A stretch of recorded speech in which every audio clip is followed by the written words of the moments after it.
What's up, cadre? Wednesday. Show you my brush before I get all sloppy. A palette Neptune. Kind of beautiful, speckly green stuff on that baby. Squeeze it out. I'm using a... Now see, that's funny, because I'll explain why it's funny that I'm using kind of green. But I picked this brush because we're using Stirling Christmas Eve. I know all of you keep up to date with all of my videos, so you will know that yesterday we used Stirling Texas on Fire, and I had a full smoky morning from smoky scented bath soap on up through the shave soap, aftershave, and a little touch of cologne. I tell you that Texas on Fire, that is an intense. Let me show you. If you haven't been watching my videos, this is what I use. Just so you know, this cheapo eBay copper bowl works like a charm. But that Texas on Fire, that is a powerful scent. So I don't know with the soap alone what kind of residual scent it would leave, but the aftershave alone, I did the Cadre glug application 2 times, which was much too much for Texas on Fire. So I would suggest backing off on that. Just maybe one slight application, especially if you're going to use the cologne. I just did one little testy squirt of cologne on my arm just to see what the scent was.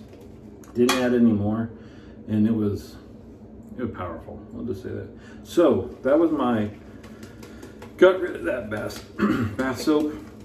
I can show you this new because I got 2 of them. Stirling Evergreen Forest. I hope my wife likes that one because she doesn't like the smoky scents, and like I mentioned, you walk into the bathroom and you get a little hint of smoky scent having the other one just in the shower. This one is not just like you took a stroll through a nice wet pine forest where you're smelling very fresh evergreen, but like you got smacked in the face with a whole Christmas tree. I love it, but I'm betting now that when you walk into the restroom, I bet that if you're not expecting it, you get a little whiff of that. But that should be a little bit more refreshing than the smoke. So this stuff, I don't know what happened. I swear I had a tub of this. I couldn't find it anywhere. I might have just had a sample from somewhere. I know it wasn't a Stirling sample because they send you big old honking samples, so I would still have parts of that left. But anyway, I knew how good this smelled. I knew I loved it, so picked this up with my holiday shopping. Just gonna get a quick shave in today. My Rockwell 6S was out on loan. It's back. Haven't used it for a while. I was gonna do another straight shave today, but I get a quickie. This is a busy day for me at work.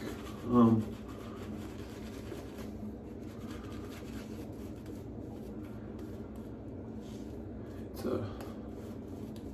one of the bigger committees that I'm responsible for. This is the day that they meet, and then there's a big committee that I'm also kind of responsible for that meets right after that. And then we have a leadership meeting after that. And then before all that, had another one-off meeting added. So it's just wall to wall.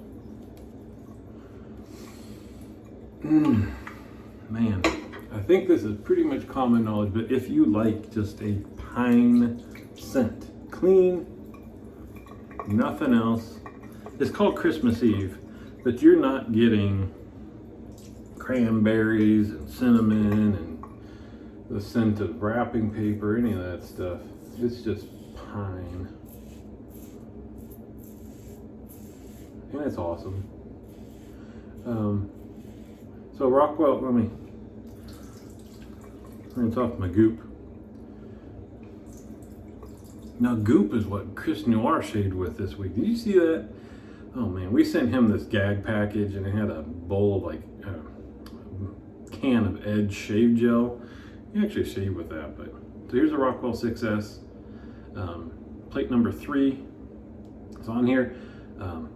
Everybody in the cadre knows what this is. If you're catching it on YouTube, you've never seen the 6S. The plate down here, the 6S, comes with 3 of these that you can flip over. So it's actually got kind of 6 different aggression settings you can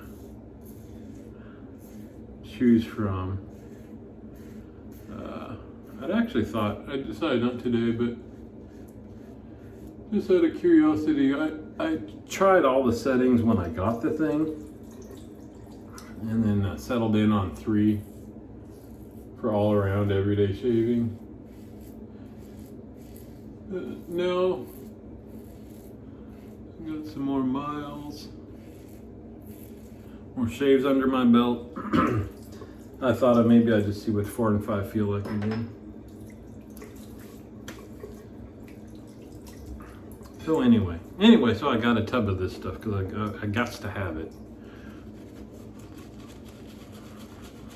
So I guess you can see I'm going for the kind of the more in your face scents recently, and especially I do that more when the weather gets like darker and rainy and cold. I don't know. I guess it would make sense why you go for the more spicy stuff, but I guess it just brings a little bit of what the. This happened my last show. I get confused over which passes I've done. All right, I guess this is pass 2. Yeah, all right.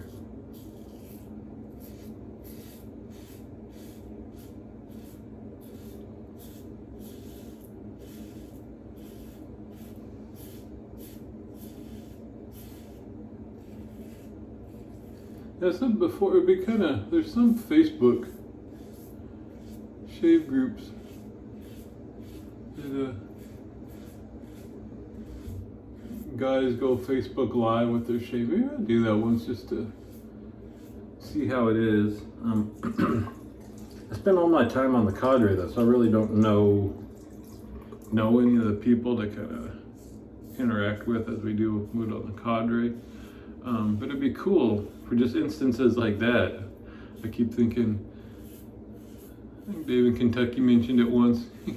Ask the camera a question, and every now and again you just kind of, it'd be cool if you get a response back. But a lot of the cadre, don't tell anybody, but I think a lot of the cadre is on there commenting and stuff while they're at work. So it'd be kind of tough to do a live shave and have people interacting well. Maybe on a weekend. Chad did it once. Mr. C. Vargo, one of the owners of the cadre. I remember he went live, but I think things have changed since then. I think he did Facebook Live. And if I'm not mistaken, I thought I remember seeing something about you can only do that if you have X number of followers or something.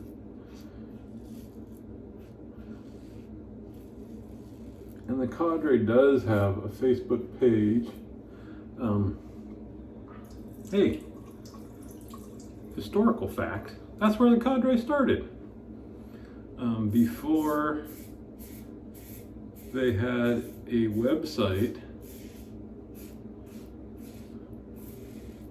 there's a few guys on Facebook, and it's actually pretty cool. The flow is a little bit different on Facebook, because instead of different threads that you have to go looking, mess it up here. There's just more kind of a stream of consciousness, I think.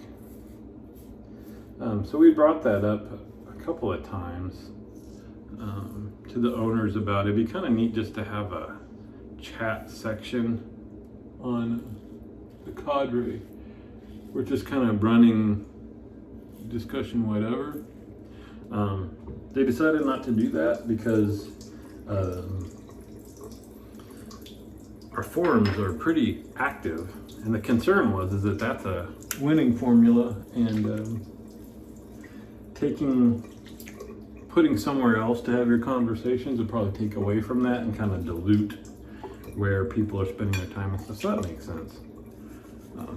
We're obviously not lacking for interaction and commenting on everybody's stuff, but I do find from time to time somehow a post gets past me, and then I see that there's new posts on the thread, and I think that I've already read the one from the owner or something, and then days later I go back and find it, and then by that time you think, well, if you have a comment, the moment's kind of gone. Anyway, hope everybody that's coming new to the cadre, loves it. I like the front of this thing. Gentleman John. That just looks tough, huh? Look what I'm using. Alum Super. This is a beefy alum block. Oh, beautiful, beautiful shave. I wouldn't even call it sting. I feel a little bit on my neck, but I lit that up a little bit yesterday, so nothing on the 6S for that one. Like I said, this is my go-to DE razor.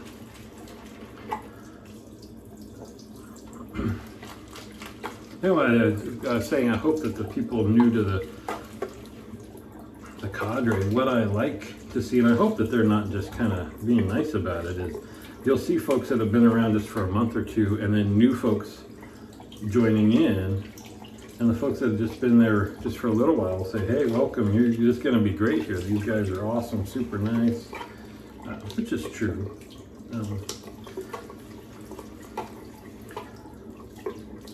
So anyway, I just hope that that's a sincere feeling. We love getting new folks in and new perspectives and growing the group, which does make it also tough sometimes to, when it really gets going, and it is primarily a work thing, right, guys? We won't spread it outside this conversation, but you can see the conversations like slow down on the weekends when people got stuff to do.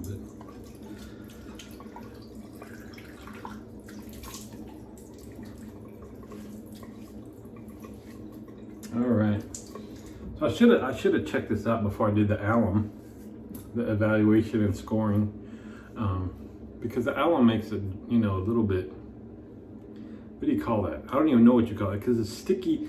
It's not sticky, but how the alum kind of gets rid of the. How do you even describe that? It's wet. There's still water there, but the slickness from the water. I mean, it's like when you have really soft water, and the soap just makes no lather or anything. I mean, whatever. That's what alum does, and you can use that on your fingers if you got a slippery razor and stuff. You can put alum on there to kind of stick. So it's tough to judge, but I'll tell you, this is a super good BBS, man. And I had these. Yeah, I was gonna do a quick one. We're done with the shave. Move on with your lives if that's all you wanted. But it's funny, I looked in the mirror yesterday at work, and I had a couple whiskers that were like, just off like that. I don't know if you can even see that, but kind of like the old dastardly guy. I'm like, oh, that's a little longer than I thought. That wouldn't be too hard. Get some wax, and I don't think that would work. I kind of envy dudes that can do like the different looks, like shave this and just have that's kind of a cool look too. I don't know if I ever. What do you think? Get rid of that and just do the what do you call that? I don't even know what you call that kind of a. Anyway, that's all right. That was last 2 minutes were just fodder for cadre comments. All right, what did we just use? I'll tell you. We used Thayer's Lemon. All right, so we got that. We did the alum, we do the Thayer's Lemon, we do the Nivea 2-in-1, and Where'd I put it? I just opened it. I got the aftershave splash. I mentioned yesterday I was kind of bummed that they didn't have a scent like a cologne for Christmas Eve. Ready for the magic? I love this. But after experiencing the power of the aftershave for Texas on Fire, I very well could not still be wishing that there was a clone to add to it. I do have this one. This one is Imaginary Authors Cape Heartache, which is very pine focused. So we'll see. Let's check this out. First use of this stuff. I've used, gosh, guys. I've used the soap before, obviously, but I have not ever used their aftershave. All right, I'll go gentle. I'll learn my lesson with Stirling. Take it easy. And backtracking, Stirling on Fire, or no, Texas on Fire by Stirling. Man, you feel that. That's killing something in there that's bad for me, huh? Get them. The soap itself, super smoky, cedar underneath. Aftershave, cedar on top, smoky underneath. Oh. All right, so this is, there ain't nothing but pine there. There are no two notes in the soap. There's no two notes in the aftershave. It's all pine. Oh, mercy. Good job, guys. It's I don't even know how to describe it. I mean, if you look at colors, and there's 40 shades of blue, and the soap is this blue, the aftershave is this blue right next to it. There's a little tiny difference in the scent, but also then it's on your skin, so it's kind of. I'm gonna be here. I like this stuff. I like it, and like I said, I think it'll be less. Even if it's a little strong, it'll be less maybe polarizing to people other than myself than a smoky scent. Whew, that is, yes, we associate pine tree scent with Christmas because that's when you get it in your house and stuff like that, but I like going into work with a strong fern scent in the summer because that seems like a very clean scent that not too many people can get worked up about. I'm thinking I could just be fooling myself, but I'm thinking that about this one right now too, that it's clean in a stronger, wintry kind of way that I don't know that, I guess there could be people that don't like pine scent. There are people that don't like everything. Somebody doesn't like something, but anyway, I'm gonna stop babbling. Get this thing done under 20 minutes. Thank you guys. I'm smelling like Christmas. See you on the forum.